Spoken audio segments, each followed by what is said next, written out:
Samahan niyo ako sa pag-harvest na ito. Tara na! Tara na! Mag-harvest na tayo ng kalabasa.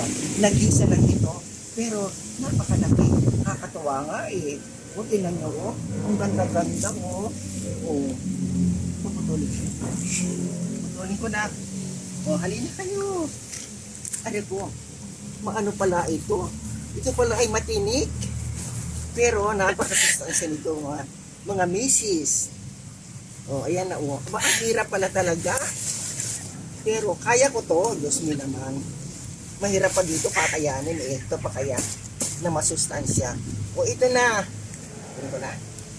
Ito na, laki-laki, di ba? Hindi naman ninyo. Oh, nako, bere.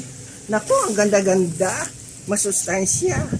At pampalinaw ng mata at very rich in vitamin A. Di ba?